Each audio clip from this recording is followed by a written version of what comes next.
Welcome to the Lead with Your Heart podcast. I'm so excited about my next guest, Dr. Jonathan Fisher, a cardiologist who has been on this journey of just self-discovery and recently wrote a book called Just One Heart, and it is a wonderful read.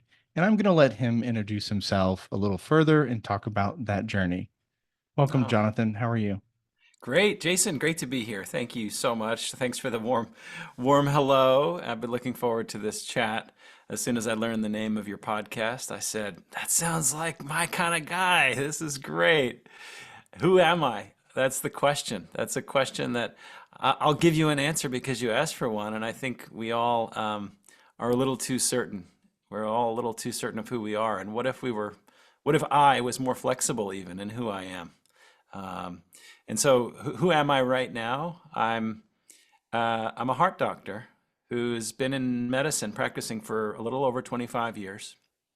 I also am a heart doctor who struggled secretly and quietly with anxiety, burnout, depression, hiding it from my colleagues and from my patients for various reasons. And I am a husband of 20 years, and I'm a father of three kids. The first just went off to college. And I'm also now an organizational well-being leader for a team of 38,000 employees. And that has really energized me in how we can take care of not just one person at a time, but populations of people, and not just any population, a population that has committed to serving and helping other people heal. So there's interesting roles there. And I'm also the youngest of seven children. And I'm also the son of two parents who were born during the Great Depression in the late 1920s. So I'm a lot of things. That's who I am right now. And in this conversation, I'm someone who's interested in what does it mean to lead? What does it mean to lead with heart or to do anything with heart? And what do we even mean when we use that phrase? And how deeply do we understand the implications of doing things with our heart? Well, that was wonderful, Jonathan. And to lead an organization with 38,000 folks is just absolutely amazing that are impacting the world. And it's this ripple effect, right? Like so to lead with heart, um, it is really about uh, connecting with yourself. Mm, You talk a lot about, and in your book, about heart and mind, um, communication, mhm, coherence, alignment. And I think that's so, so critically important as human beings to have that for ourselves so that we can show up for others. mm, Um, Leadership. Gosh, I've been in corporate for 25 years ish. mm, I've led teams in four different states. And I noticed that when I met people where they are, meaning, how are you? How are you doing? Like just noticing these small intricacies of, just these little hints of discomfort or being lost or not knowing what they were doing and just asking, simple questions, right? Like, how are you? How's it going? What's on your mind? Being able to connect with somebody on that level and having a conversation, like just simple human connection. And I found myself as a leader. I always like to say I'm a a pothole filler. So it was my job mm, to get out the mix and the shovel and fill some potholes so that the mm, people that I supported, my team, could do their jobs effectively and efficiently and with mm, least resistance. And I always had that approach. And I noticed that we had wonderful results. mm, And from a business standpoint, and it caused attention and accolades and awards, and I see a lot of managers, most managers, focus on the results itself, right? It's mm, like It's like we need to go make money. Well, money is a byproduct of a client who's having a good experience, Mhm. right? Like you don't focus on making money, you focus on causing or creating or helping somebody with a good experience. And then they want to come back for more of that, right? Client Mhm. retention. And you do that through your team because I'm not out seeing all the clients. There's a Mhm. team of people that are doing it. And so it's my job to make sure they have a good experience. Mhm. And when I read your book, thinking about the medical field, I was like, wow, this is, I'm thinking about it from a business perspective and a human perspective in the functionality of business, but Mhm. you're doing it with lives and humanity and people that are on the verge of whether a stroke or a heart attack because of stress levels. And I just think that's amazing and wonderful. And I'm glad that you're showing up the way you are in the world. Mhm.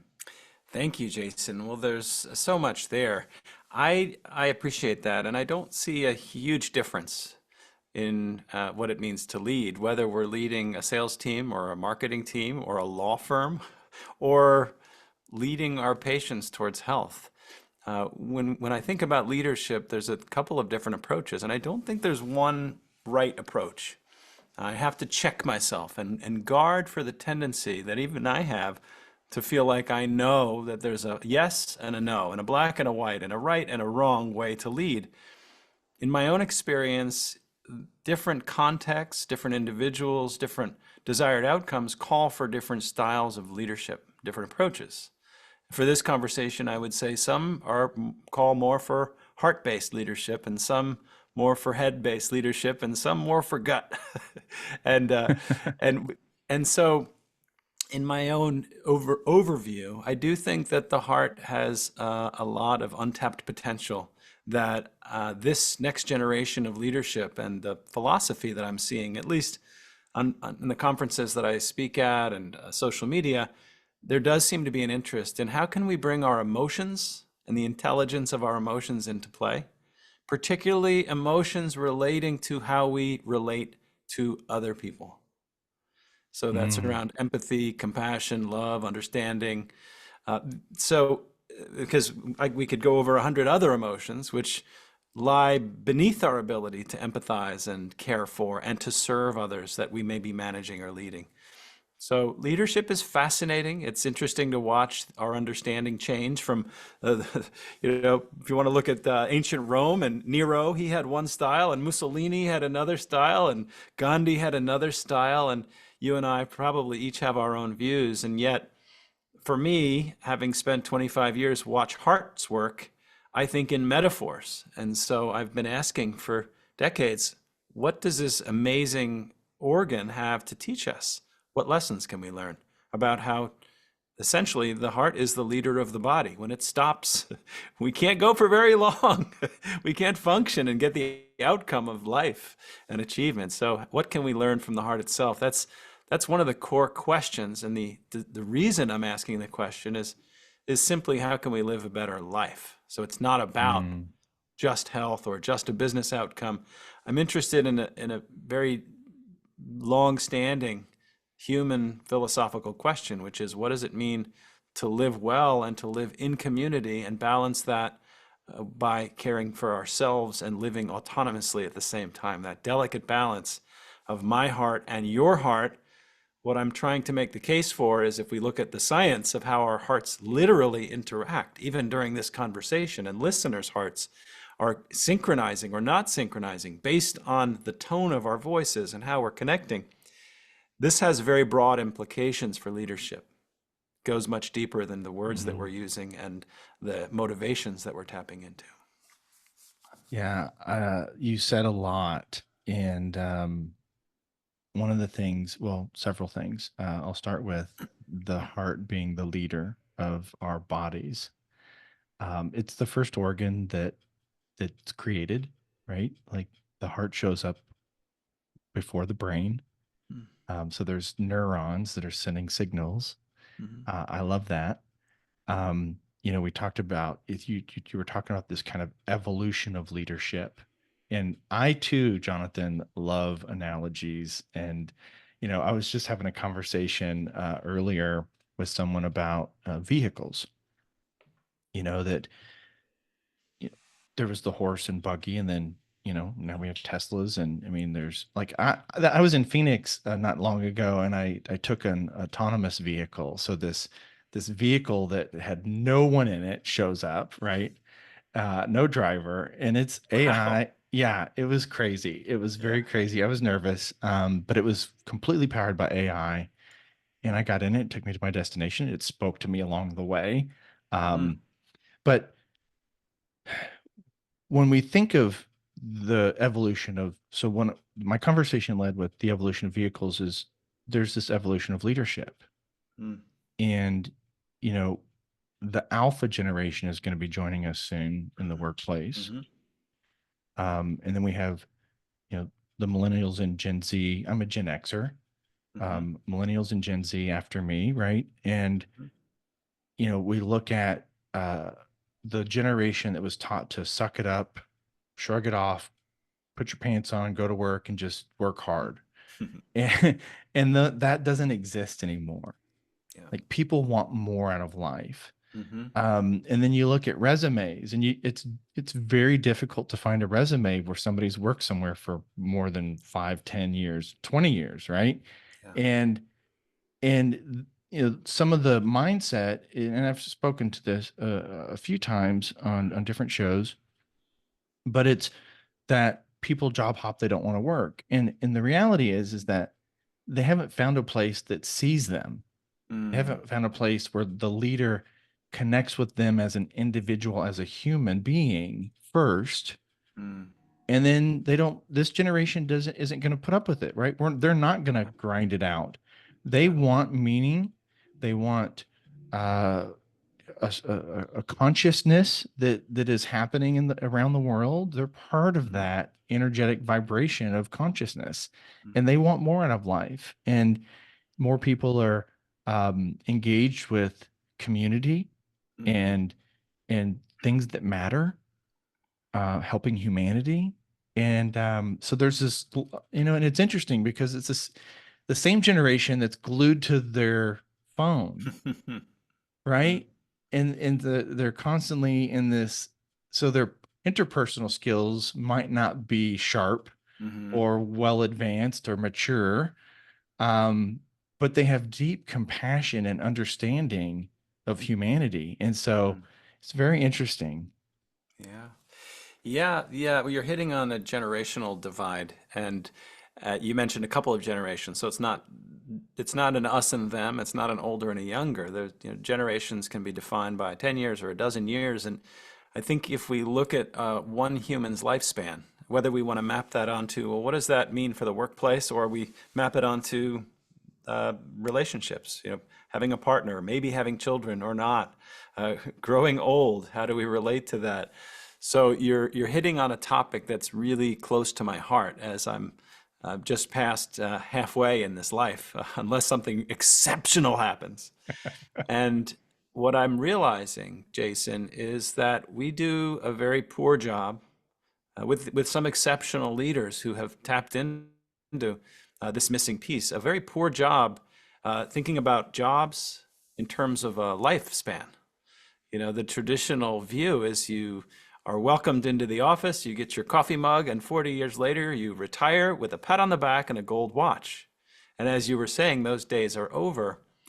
So the questions that I enjoy asking in my role as a physician executive for the well-being of these 38,000 nurses and doctors and executives is not just how can we make the work easier for them, how can we make their lives more fulfilling?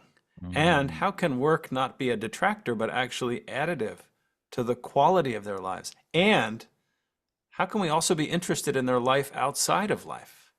yeah. Because as you alluded to at the beginning of the conversation, it's when we do that, we show that interest, as you said, when we allow people to feel seen, something very special happens. So there's two pieces. There's the feeling seen, and there's also uh, an opportunity to align some sense of purpose with the work that you're doing. And When you do those things, when you feel seen and a sense of belonging, and you have a sense of purpose in your work, that's where the magic happens. That's when organizations, if you have a good strategic business plan and competitive advantages and know how to use them, the finances take care of themselves to some degree because Yeah. the workforce is lit up.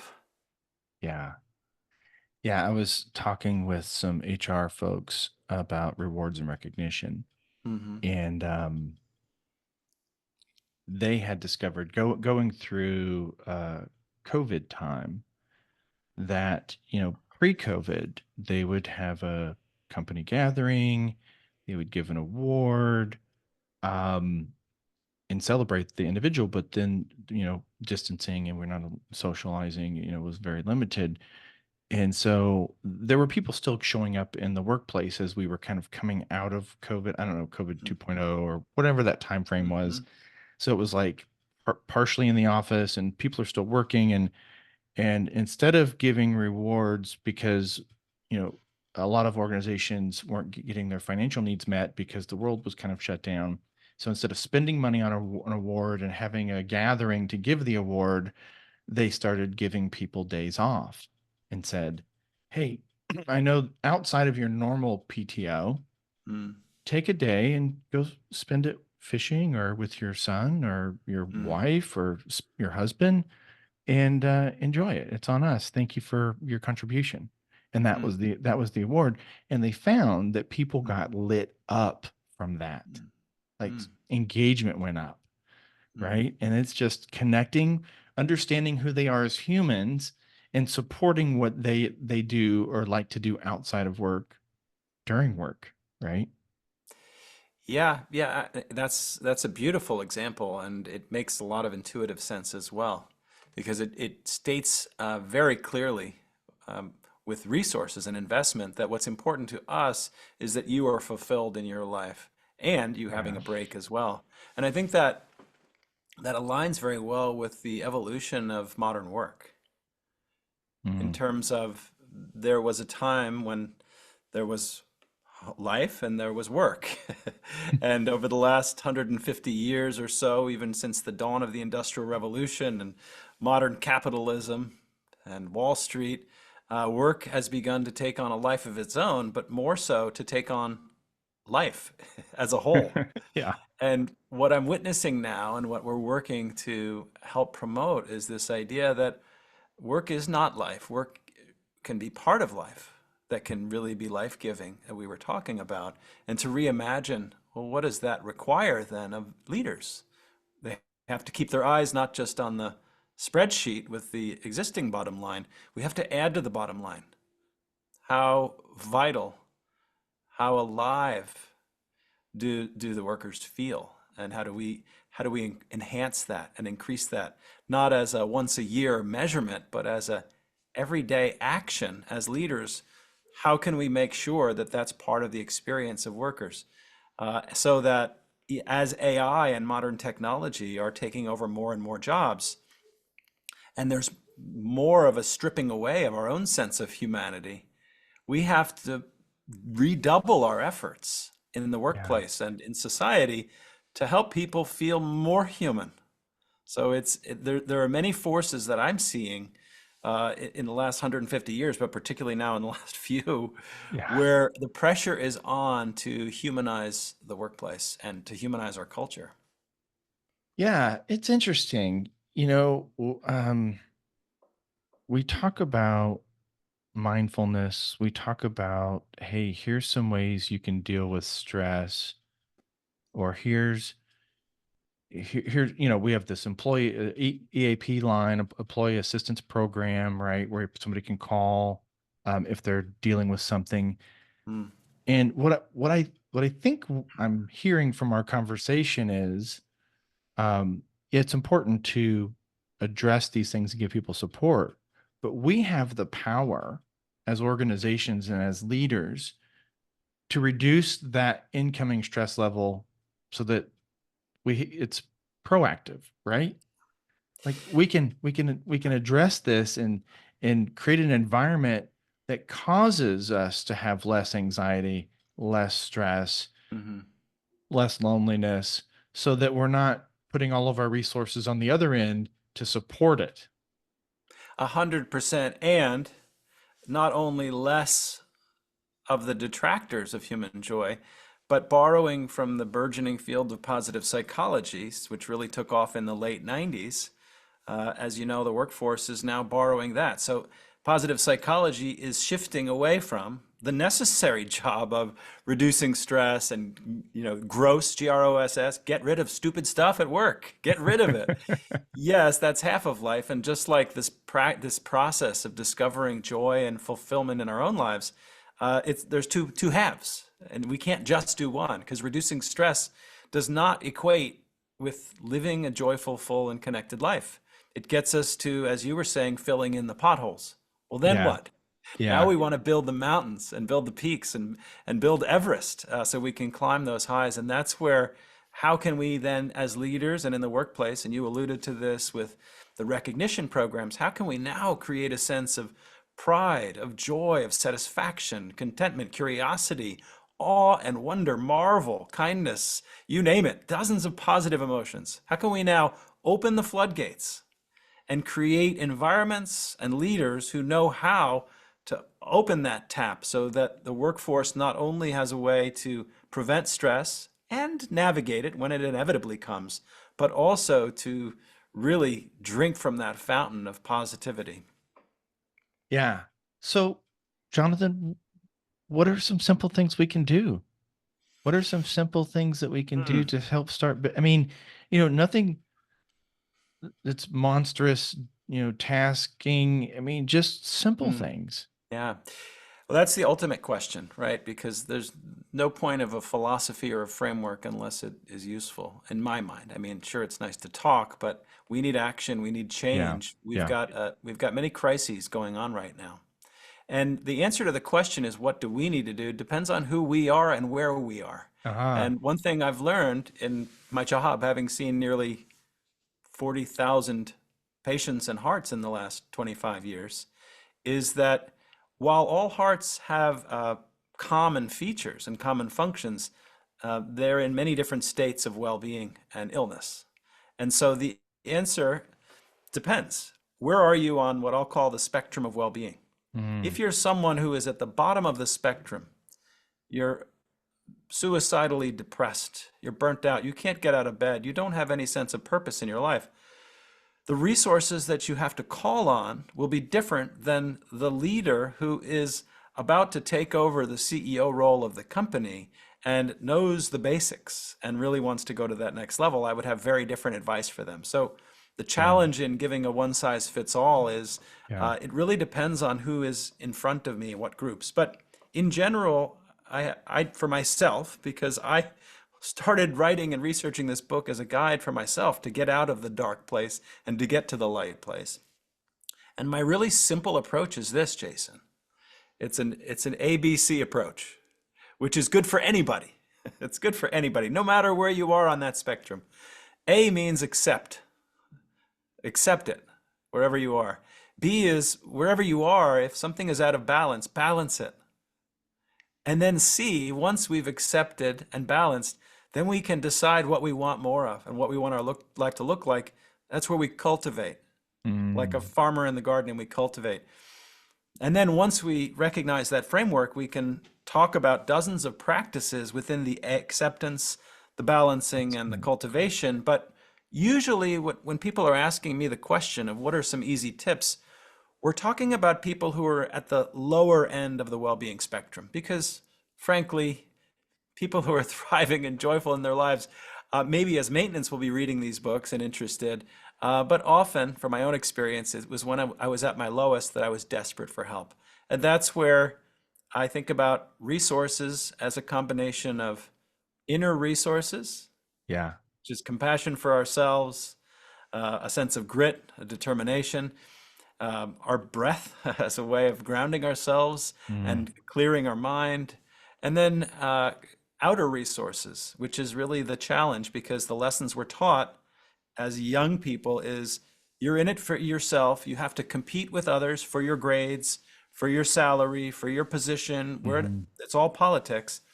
And we have to unlearn that message that we have to go it alone. So the A for people who are challenged in this moment is simply accepting how hard things are right now, not fighting with reality, not denying our role in reality, that sometimes our thoughts and beliefs and attitudes are actually making things worse.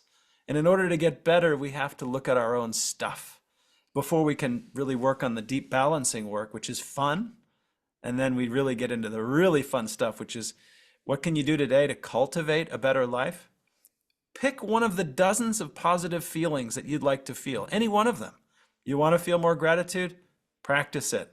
Write down one thing you're grateful for. That was good. Do it every day now. Say it out loud. Write a letter. Express the gratitude. And not only that, act on it. Do something generous for someone else. Get out of your own head and your own heart. Get into someone else's heart. So that's my very short answer to a lifelong question, I think. I love it. And I'm going to steal the ABCs and use it with some of my conversations I have with leaders. It's Awesome. wonderful. It's simple. I'll continue to spread that message. Thank you. Um, Gosh, so much there. When I asked the question, I was thinking, because I was thinking about my world, right? Mm, It's where all questions come from, the source. mm, Um, and in the workplace in corporate America, companies that want to, they have high turnover and they're trying to figure this thing out about these generations, the generation gaps, and thinking about this reward system that I touched on. Um, for me, I think a really good place to start is just creating small moments of connection, mm, right? Because you know especially in corporate when this year DEI has been a big topic.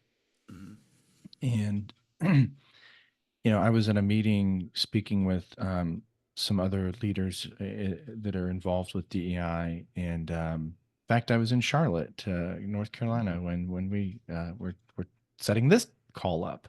mm, And it really is about moments of connection, like the whole DEI program, right? When we think about things like unconscious bias and these different groups of individuals, it's really about getting just to know them, mm, like each other, right? It's, you know, simple things like where's home? How mm, many siblings do you have? Right? So I imagine if you were in a room of 100 people and you said, I'm the youngest of seven, mm. maybe there might be another person. For me, I have one brother, or like if I said I was an only child, there might be 20 or 30 people out of the 100 that go, oh, I'm an only child. And Mm, then all of a sudden we have this micro connection moment, yeah. right? Just I love tacos, I love fishing, these Mm, sorts of things, right? Just these moments. And I was at one of the branches that I support in the Southwest United States, and we have these gatherings once a month. They're to get everybody together and kind of give out information about what's going on in the business. And I said, hey, can we do this thing? And we just asked them simple questions about, who's been here the longest, or 5 years or 10 years. And hands started to come down. And finally, one last person has their hand up, and it's like they've been with the organization for 24 years. And so we asked them a few simple questions. And one of the questions is, what do you like to do outside of work? And he says, well, I like to play the guitar. I've been playing the guitar for 20 years. And there were three other people in the group, two or three other people that were learning to play the guitar. mm, And then after the meeting ended, I saw them kind of start mm, having this conversation off to the side, and they don't normally speak with each other. And so now they're connecting, talking about the guitar mm, and life mm. and learning and like real life stuff, right? Yeah, Like we were talking about, work. Our life isn't for work. It's certainly is part of it. yeah, It's about being human. yeah. Well, it makes sense, Jason, and the reason again that the book is called Just One Heart Part of it has to do with that our physical health and heart relates to our own internal heart of emotions, the Yeah. constellation. But really, the broader message is that you and I, we may think we're different. We may have a different skin color or orientation, political party. And yet, what I know on the medical side is that our hearts don't care. What they feel is either conflict or connection. And there's a reason that the ultimate prescription that we can give nowadays is the prescription of social connection. Yes, we have to talk about curing diabetes and getting people to be more active and not smoking and all of these things. And yet, at the root of it all, the root of every wound, whether it's an emotional wound from childhood or further on, it's a broken connection. Mhm. It's a broken connection. And so when you talk about how even restoring that one-to-one connection or with a group of people, we know this from the research that if you go to see a therapist, for example, and they prescribe 4 medicines and they talk to you about 100 different topics, none of that compares in its impact on your mental health as the simple fact that there's another human being who is attuned with you and holds you in what's known by Carl Rogers as unconditional positive regard. Someone to finally just see you and just see Mhm. your good parts and not judge you harshly. What if we can bring that into the workplace as we do into the therapy office? Everything changes when social connection gets stronger. And our Surgeon General, Vivek Murthy, just a few years ago, declared that the number one threat to our public health is not COVID or some infection or smoking cigarettes. It's loneliness Mhm. because it's a public health crisis with implications. Loneliness increases the risk of addictions, suicide, conflict, unhealthy heart behaviors, you name it. And so I love that your podcast is focused on this. That's what it means to lead with heart. It means to not forget that human connection lies at the core of living a good life and an effective life and running a successful business. And the research is robust now that the best businesses are not the ones that just have finance MBAs running the show. We Yeah. know that those who understand the science and practice of empathy and compassion and know how to harness that effectively, there's ample evidence that those are successful. There's a wonderful doctor and the CEO of a healthcare company. It's called Compassionomics. It's the economics of compassion. So not only from my point of view is compassion and kindness and social connection good for your blood pressure and your heart rate and reducing your risk of heart attack and improving your healing after a heart attack. It's essential, that's often ignored. But for those people who are interested in the bottom line of your company, you might do well to start to learn about the impact of compassion on the bottom line. Yeah. Yeah. I love that. And I know we're talking about leadership, but before we got on, you and I were chatting, and I said, look, I love your book. I frankly, I suck at putting time aside to sit down and read. So I haven't gotten through it, but and you just I'm an Audible guy. I listen to audiobooks, and you just let me know that recently it came out on Audible. So I'm super excited because Mm, I'm definitely downloading it, listening it on my next trip in the car. Where I drive a lot, and so mm, I'm looking forward to that. With your book, Jonathan, what I mean, you talk a lot about kind of your own struggles, mm, anxiety and stress and pressure and loneliness. What was one of what I guess what's your favorite part of the book? mm. Oh, it's like saying, which is your favorite Favorite child? child? Which is your favorite child? Oh, okay. Uh, yes. Well So, taken. well, I'll take the challenge. I'll take the challenge. The most important part of the book, I would say, for me, was the chapter on courage. Mm, Chapter on courage.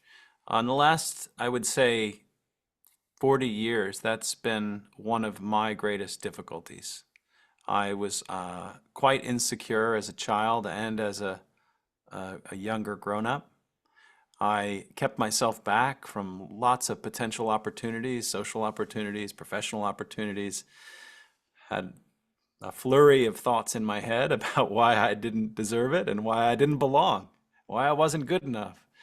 And I was lacking in courage in most dimensions of my life, though an outsider looking on would say, "What's your deal? You went to Harvard, you were the tops of your class, you studied medicine for a decade. Why don't you just suck it up and, be courageous and do something to make your life incredible?" And yet, for a variety of reasons, from my childhood and my personality, my wiring, and then the industry of healthcare and medicine is oriented for those of us who work for other people to gradually strip away our sense of personal power. And this Mm. happens in many workplaces. Gets back to why people are so disaffected, and particularly Gen Z, they're on their way out the door. They say, "You're not going to step on my courage. You're not going to take away my hope." And so that chapter on courage was really important for me to research dozens of articles on the science of courage. Now, you'd say, why does a heart doctor care about courage? Well, it's incredibly important. I can predict patients who come to my office, whether they're dealing with obesity and diabetes and they need the courage to make some habit changes, or if they've had a heart attack because of the stress of a high pressure job, they have to have the courage to step away or to set boundaries. Or for myself, as someone who was fully employed and was told, well, this is your full career, to have the courage to step outside and say, I need to write a book. I need to do my own thing, start my own company. And so that chapter for me was a real learning process about the sources of courage and how we all can tap into our natural courage and turn the dial up to 11. Wow. Yeah, I resonate with having courage to step outside, but you just took it to a whole nother level for me with Mm, health and life. And thank you. Um, thanks. Yeah. yeah, yeah, thank you. And being in medicine for so many years and having the courage to step out and start talking about uh, the importance of empathy and compassion and engaging your patients in this manner. Because listen, I don't know what it's like in your world. I see, but but I see and hear a lot of people in the medical profession do suffer from loneliness, depression, anxiety because there's just so much pressure. Um, how is your book and who you are having the courage to show up Mm, as yourself, your mm, authentic self? How was that received in the medical community? yeah.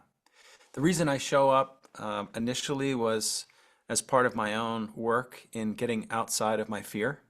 And so I would post on social media for the first time 3.5 years ago. I was terrified.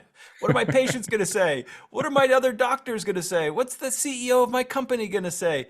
I was so wrapped up and worried about what the whole world was going to say and judge me. And in practicing being honest and sharing not how awesome my life was, but in fact, what it was like to be a doctor, Mhm. and why nearly 60% of the hundreds of thousands of doctors around the world are burned out. And as I started to share my own story, people didn't judge me negatively. People said, "Oh, I thought I was the only one." So, Jason, the reason that I share on social media, the reason I write the book, the reason that I share very dark and personal parts in the beginning of the book is simply to do what you said we need to do, which is to approach another person and say, you are not alone. Even the fancy pants doctor was ashamed to go to a therapist and was embarrassed that he was stuck mostly alone in his apartment when he should have been out going to parties and things. He was exhausted and afraid of being in public, large social groups.